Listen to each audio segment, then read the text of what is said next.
good morning and welcome. Thanks for taking the time to join us today for our third Healthy Waterloo webinar, Health by the Numbers. My name is Russ Tupling. I'm a professor and chair in the Department of Kinesiology and Health Sciences here at the University of Waterloo. And I'm very happy to be co-leading the Healthy Waterloo initiative alongside my colleague, Steve Fisher. Before we begin, I'd like to start with a territorial acknowledgement. We acknowledge the University of Waterloo is situated on the Haldimand Tract, land which includes 10 kilometers on either side of the Grand River, that was granted by the Haldimand Treaty of 1784 to the Haudenosaunee of the Six Nations of the Grand River.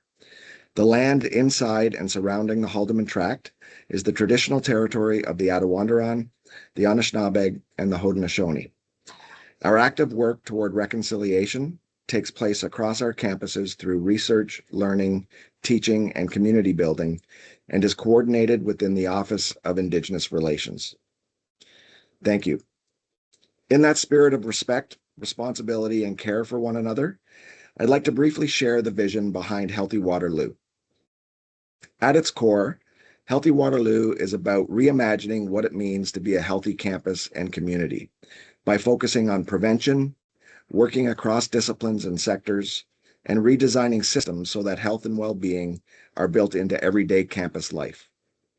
We're grounded in the belief that meaningful and lasting improvements in health and well-being require prevention-focused action, strong collaboration, and the courage to rethink how our institutions support people to live healthier lives.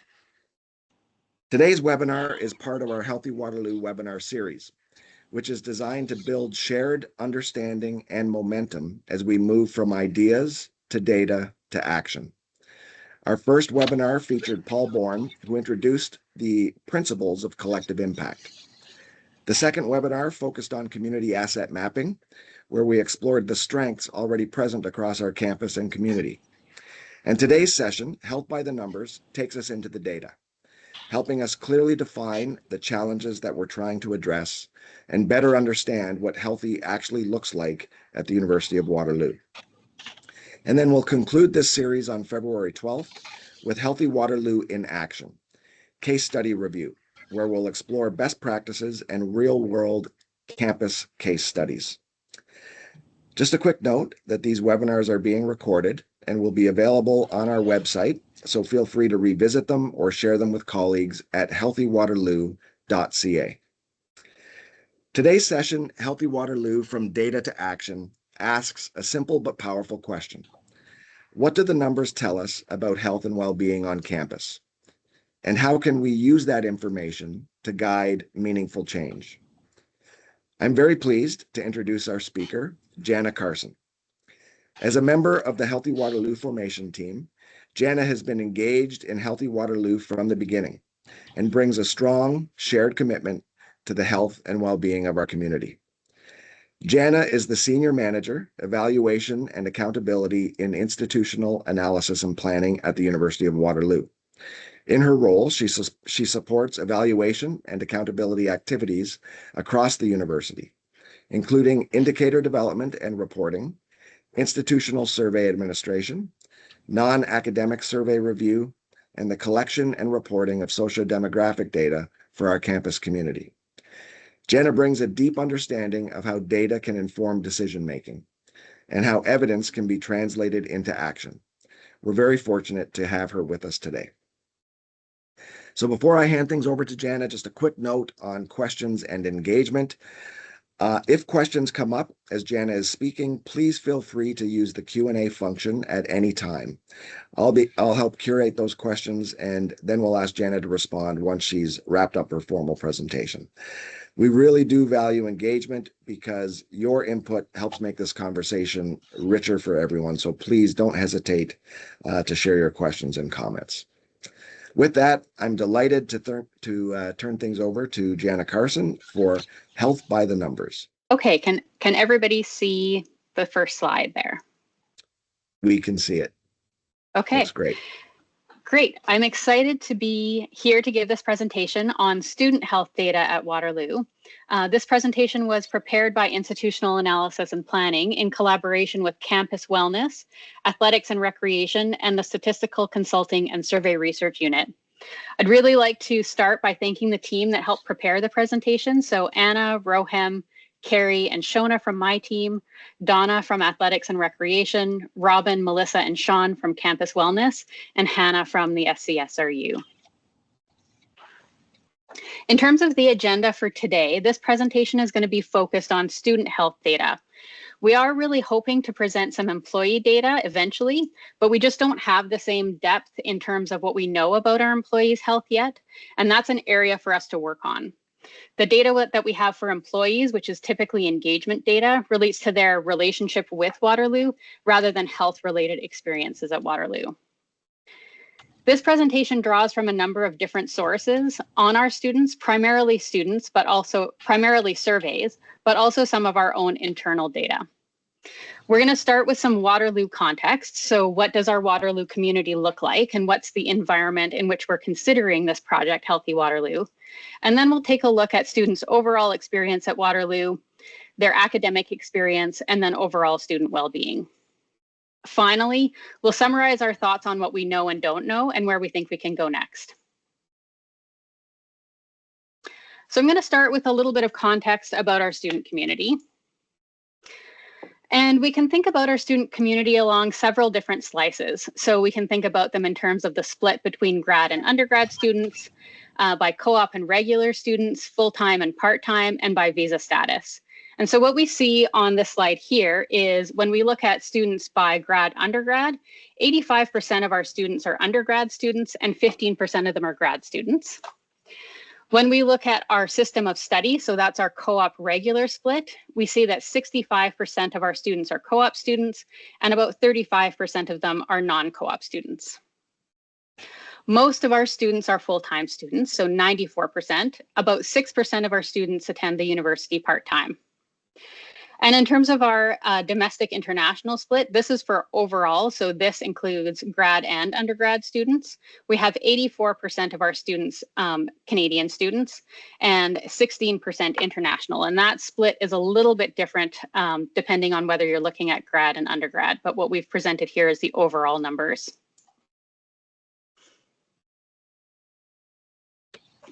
We also have some data from our most recent sociodemographic survey in 2021 on how our students self-identify along a number of sociodemographic dimensions. So while this data is a little bit outdated from 2021, changes in these dimensions don't typically shift all that much unless there's an intention reflected in student recruitment, which happens to be the case in a couple of areas, and Indigenous students is one area where we've probably experienced an increase from 2021. But what we see in the slide here is about 1% of our students identifying as Indigenous. We have about 12% identifying as having one or more disabilities. And then in terms of sexual identity, we have just about 3/4 identifying as heterosexual or straight, and then 25% identifying with other sexual identities, including bisexual, asexual, queer, questioning, gay, lesbian, pansexual, and other sexual identities. In terms of gender identities, we have a pretty even split, about 52% identifying as women, 45% identifying as men, and 6% identifying with gender identities other than or in addition to man or woman. And so that includes gender nonconforming, non-binary, questioning, trans, two-spirit, agender, and other gender identities. And in terms of how this compares with our Kitchener, Waterloo, Cambridge area, it's generally similar. So we have in the Indigenous population a little bit of underrepresentation. 2% of our 15 to 24-year-olds in the region identify as Indigenous people. We have lower self-identification of disability and a little bit different split in terms of the sexual identity and gender identity in terms of more diversity at Waterloo.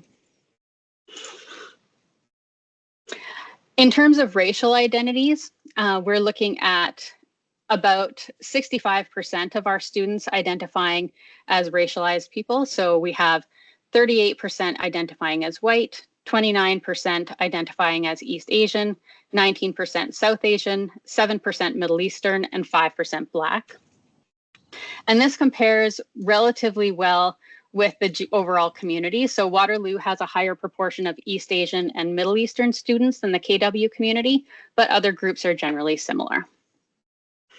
In terms of religious or spiritual affiliation, we have just about half of our students identifying with no religious affiliation, just about a quarter identifying as Christian, and just under 10% identifying with Islam and Hindu. About 22% of our students are the first students in their families to attend university, and just under half of our students were not born in Canada. We also have some administrative data on the use of our campus wellness services from the past year and some satisfaction data. While it's not presented in this slide, I'd also like to highlight that there has been a big effort over the past year in counseling to reduce wait times for counseling appointments, and that effort has been very successful. And there are also over 40 wellness programs associated with counseling services. In general, we're seeing good use of our campus wellness services and high satisfaction.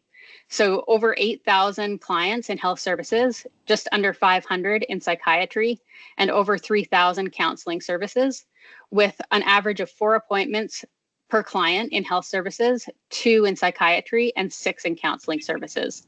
And in terms of satisfaction with service received, whether clients would recommend health services, and whether or not clients feel that their needs are met, all of these satisfaction measures are above 90%.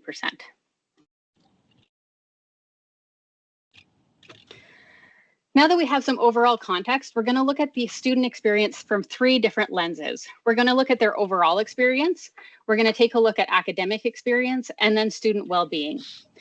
In these sections, wherever possible and where sample size permitted, we've provided breakdowns along some intersectional dimensions. So dimensions like gender identity, sexual identity, disability, racial identity, and domestic versus international students, because we understand that our identities impact how we experience life. We've also tried, where possible, to compare ourselves where we could with our U15 research-intensive university peers. We're not looking at these peers because they're bars that we want to meet, but it gives us an idea of where we're different from or consistent with other universities like us. So here we're looking at students' assessment of their overall university experience.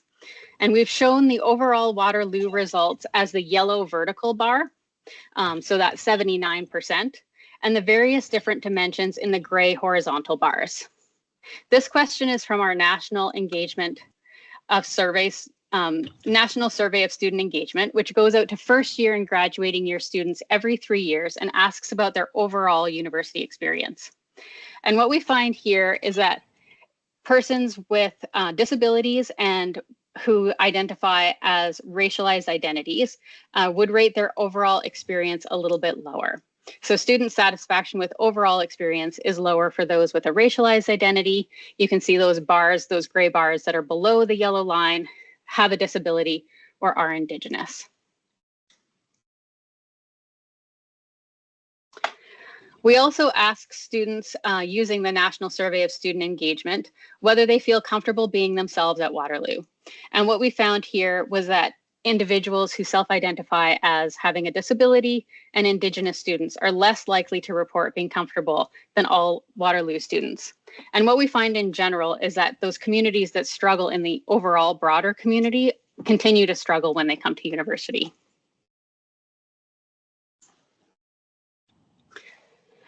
Another important data point for us is whether students report that they would return to Waterloo if they were given the chance to start over. So students with disabilities and Indigenous students, as well as international students, are less likely to say that they would return to Waterloo. And this is generally similar to our U15 peers. We also have some information on our graduate students from the Canadian Graduate and Professional Student Survey. That survey asks grad students to rate their overall experience at Waterloo, and we can compare with our U15 peers here. You see that represented in the black vertical bar. Here we see that Waterloo's results in general are a bit above our U15 peers, and grad students with disabilities are less likely to rate their overall experience positively. The Canadian Campus Wellness Survey asks grad and undergrad students about the top obstacles to their academic progress. And that survey lists a number of different stressors. So it lists financial pressures or work obligations, personal or family problems, academic performance, problems with workload, and stress related to housing concerns. And the top three for Waterloo, which are generally similar to those for the U15, are difficulties with academic workload, financial pressures or work obligations, and academic performance. And this is generally similar across all groups. So in some cases, the number 1 and the number 2 stressor flip for certain groups, but generally these are the top 3. Next, we're going to take a look at some data from students' academic experience, which is primarily based on their experience in the classroom. So this is a question from Nessie that asks how much students' experience at Waterloo contributed to knowledge, skills, and personal development in the area of understanding people of other backgrounds. And here we see that about half of our undergrad students agree that Waterloo encourages understanding of people of other backgrounds, and that's generally similar to our U15 peers. Our own internal student experience survey asks students whether they feel that their workload is manageable. Sorry, I'm hearing a little bit of background noise if there's somebody that maybe isn't muted.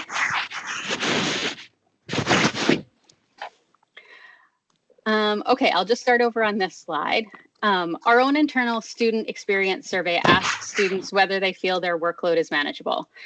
These results we know vary by faculty, but Nessie also asks about the number of hours spent studying, preparing for class, and taking notes. And we know that workload at Waterloo is high, but we also know that there are some good practices around making workload feel manageable for students. And what we find among our undergrad students is that about half of them feel that their workload is manageable, so just over half. First year students a bit less so. And then for graduate students, about 3 in 5 feel that their workload is manageable.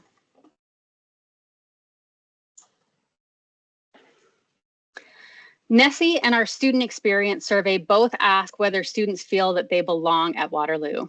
Belonging is a really important component of overall wellness, and we found that generally over 70% of students feel that they belong.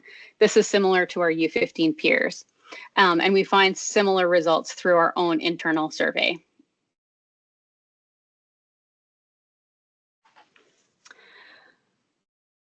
So we also looked at a Nessie question around whether students are satisfied with the support that Waterloo provides for overall well-being.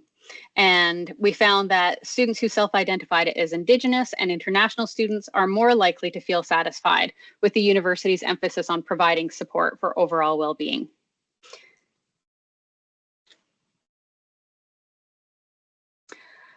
Next, we're going to take a look at some data from students' overall well-being. So we're going to take a look at aspects of physical health, mental well-being, and lifestyle that supports well-being.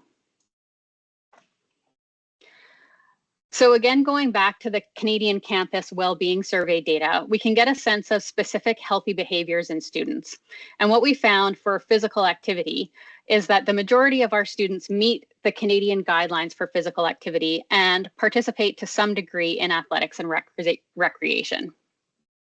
In terms of meeting the guidelines for physical activity, this is comparable to our U15 peers. And what we found in our own internal survey around participation in athletics and recreation is that international students are less likely to participate in athletics and recreation. This slide shows actual use of our athletic facilities, and this is showing really good usage and a variety of available activities. So this is data from athletics and recreation that shows just about 1 million registered visits over the last year. It shows over 30 varsity teams, 850 student athletes, a really strong intramural program, over 7,000 program registrations, just about 9,000 club participants and over 3,000 recreation esports participants. We can also take a look at, like I said, healthy behaviors, and the student experience survey asks students whether they feel they get enough sleep most nights. And so this is the student's own judgment about whether they feel like they get sleep. And what we find is about less than half of Waterloo undergraduate and graduate students reporting that they feel that they get enough sleep most nights. First year students, a little bit less sleep, and grad students a little bit more. So this contrasts a little bit with data that I'm going to show on the next slide, which shows that almost 70% of students are meeting the Canadian sleep guidelines, which is 7 to 9 hours of sleep a night. So more Waterloo students meet Canadian sleep guidelines on weekdays, about 70%, than on weekends. That drops to about 63%. This is comparable to our U15 peers and not all that different from what I remember about university life in general. The students who are more likely to report not meeting sleep guidelines on weekdays are international students, students with disabilities, and students who self-identify as queer and non-heteronormative sexual identities, and those who identify as racialized. And then those students who are less likely to report meeting sleep guidelines on the weekends are those with disabilities.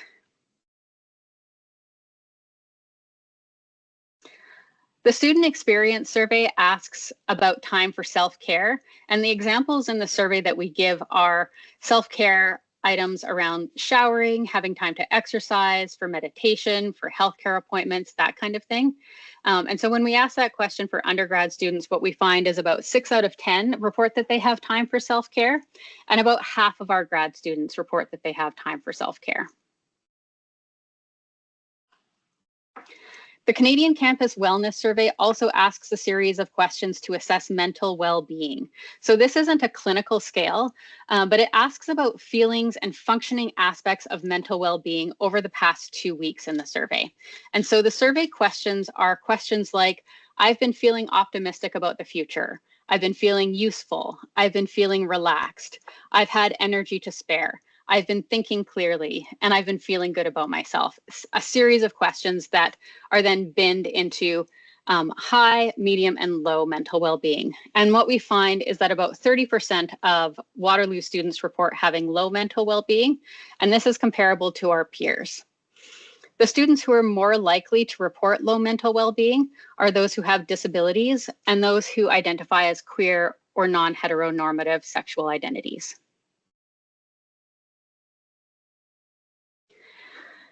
CCWS also looks at mental distress. And again, this is also based on a series of questions that are anchored around the last 30 days. So questions include things like, how often do you feel tired out for no good reason? How often do you feel nervous? How often do you feel hopeless? How often do you feel so restless that you can't sit still? Or how often did you feel that everything was an effort? And what we find is that over half of our students report experiencing mental distress. And this is in the moderate to severe categories. And this is comparable to our U15 peers. Groups that are more likely to report moderate to severe mental distress are those with disabilities and those who self-identify as queer or non-heteronormative.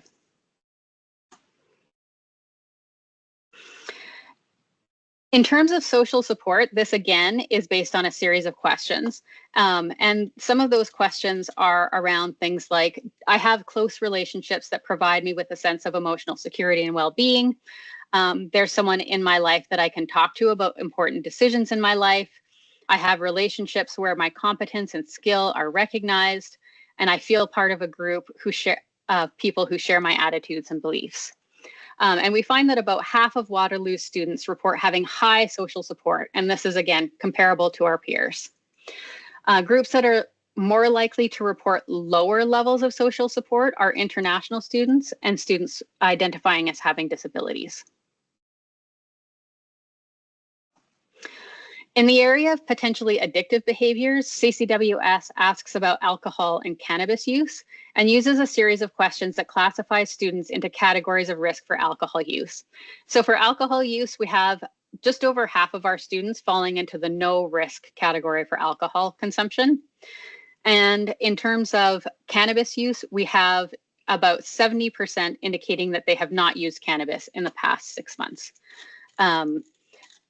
I personally feel that there is a bit of a social desirability component that could potentially be asking or affecting these questions. So this is an area potentially to delve into in a little bit more detail later.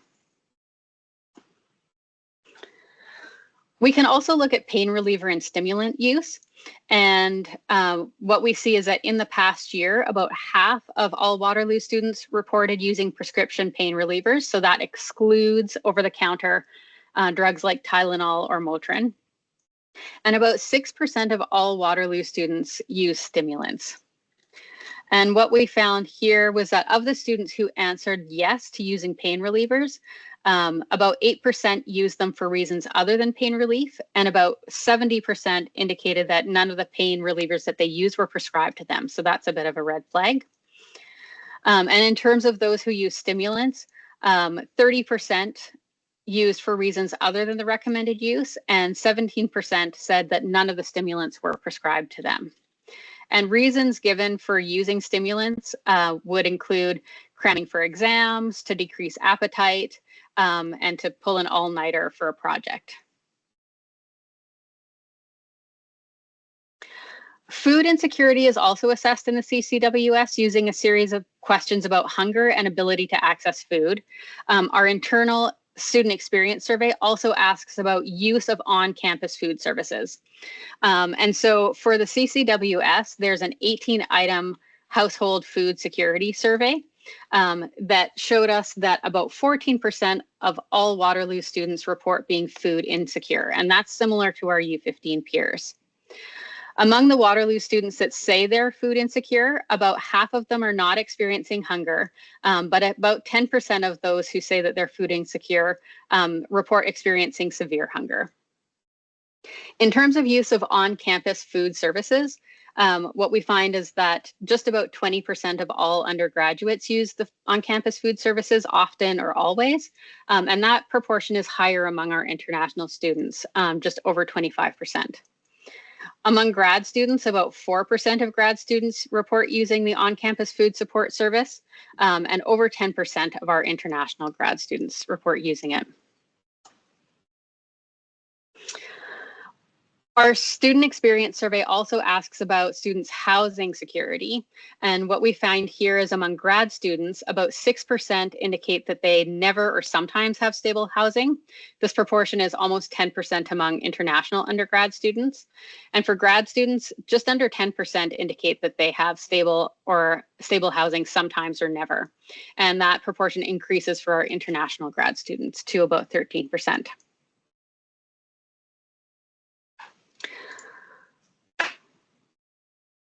In terms of the gaps and opportunities, so taking all of these numbers and all of these different sources of data, what can I say in terms of what this tells us that we can use going forward? In terms of gaps, we really would like to get a better handle on our employee demographics and health experience. That's a gap that we'd like to work on. I'd be curious and really interested to find out more about our students in terms of their gaming, gambling, and social media use. We are working on getting updated student diversity demographics. So that is a project that's in process right now, and I'm really excited about that. And then in some cases, we just don't have enough sample size or power to report on some of the intersectional groups. So for Indigenous, non-binary, and queer non-heteronormative groups, increasing the number of respondents that we can get so that we have the ability to slice and dice and take a look at the experience of those groups in more detail would be great. In terms of opportunities, what we've seen from this slide deck is that we have a lot of survey data, and that data in general comes with comparators, which is really useful. And for most surveys, we can provide some level of intersectional data for most groups. And so that's great. That's a really rich source of data. What we'd love to do is do a deeper analysis of the experience of international students, of Indigenous students, students with disabilities, and students with racialized identities, and queer and non-heteronormative students. And another big thing, especially at Waterloo, that we would love to be able to do in more detail is analysis of faculty level results. In terms of summary, I would say that overall, Waterloo student experiences is very comparable, if not better, than our U15 and national comparators. Overall, students' self-reported health is comparable to other students at research-intensive universities in Canada. And also that the experience of students with diverse identities is similar to those in the wider community.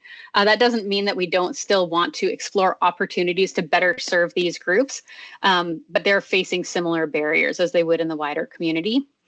And also to highlight that faculty drives some aspects of the student experience, which isn't presented here, but we do know that that is true.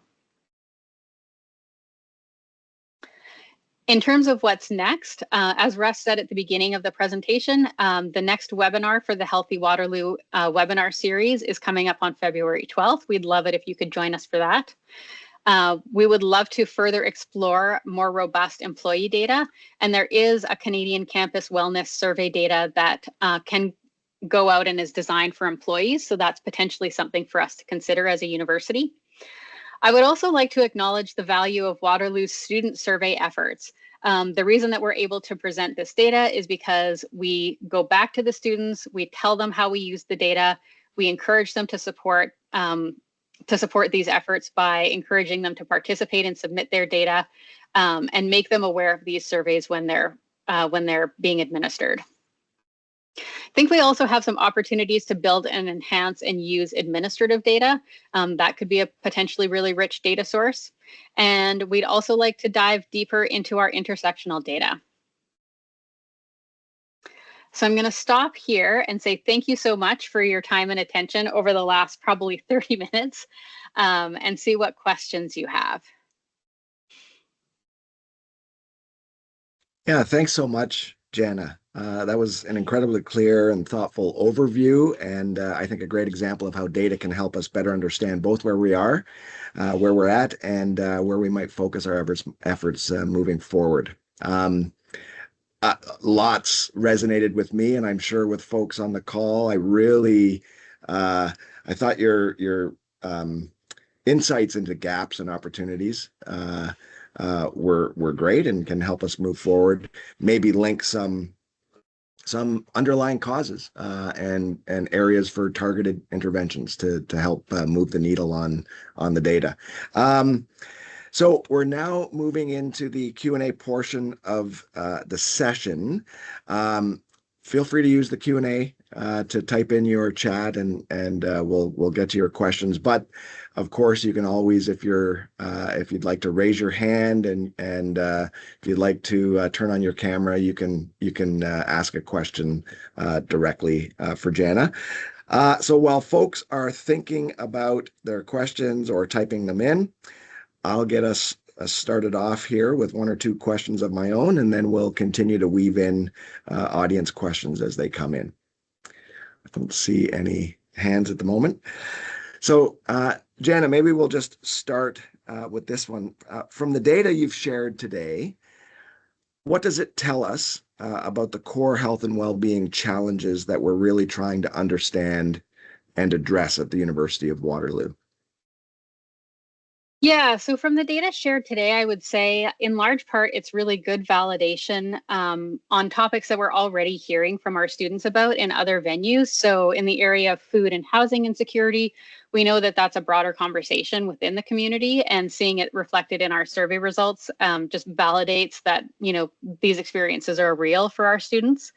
In the area of academic life, I would say we know that Waterloo has a high workload. So that's not really a surprise to anyone. But we also know that there are good practices in place to help students feel that the workload is manageable. So just, bringing that to the forefront a little bit more and having some conversations around that.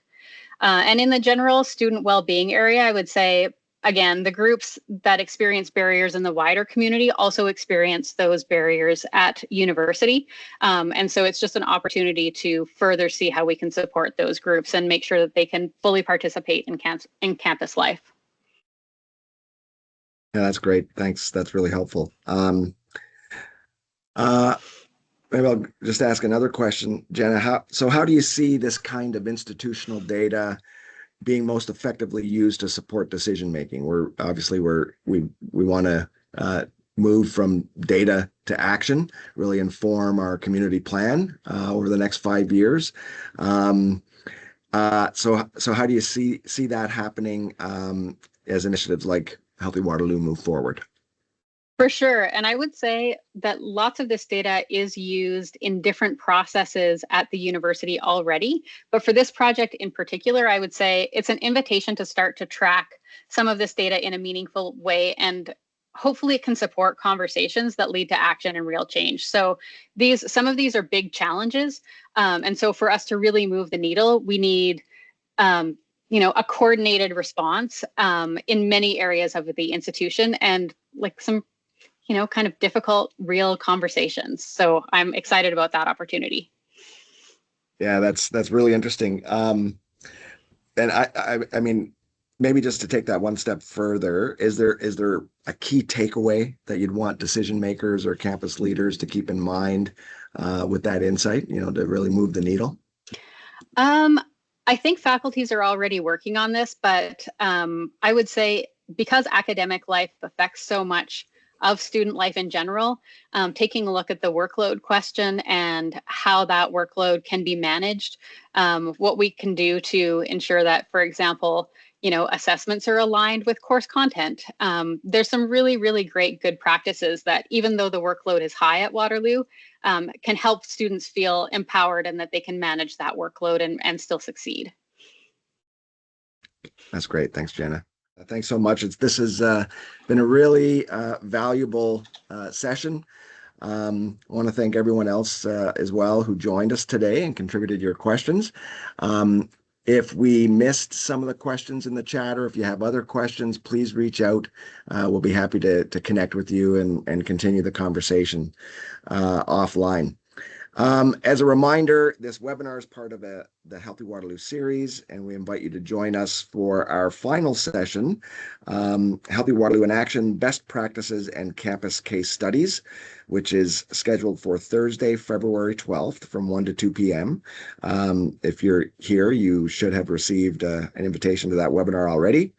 And then today's session, along with the rest of the series, will be available, as I mentioned, on healthywaterloo.ca. So I'll just close with this. Healthy Waterloo is not a single program or event or webinar. It's a shared commitment to building a campus and community where health and well-being are intentionally designed into how we live, learn, and work together. So thank you again for being part of that commitment today. So with that, we'll close and thank you again.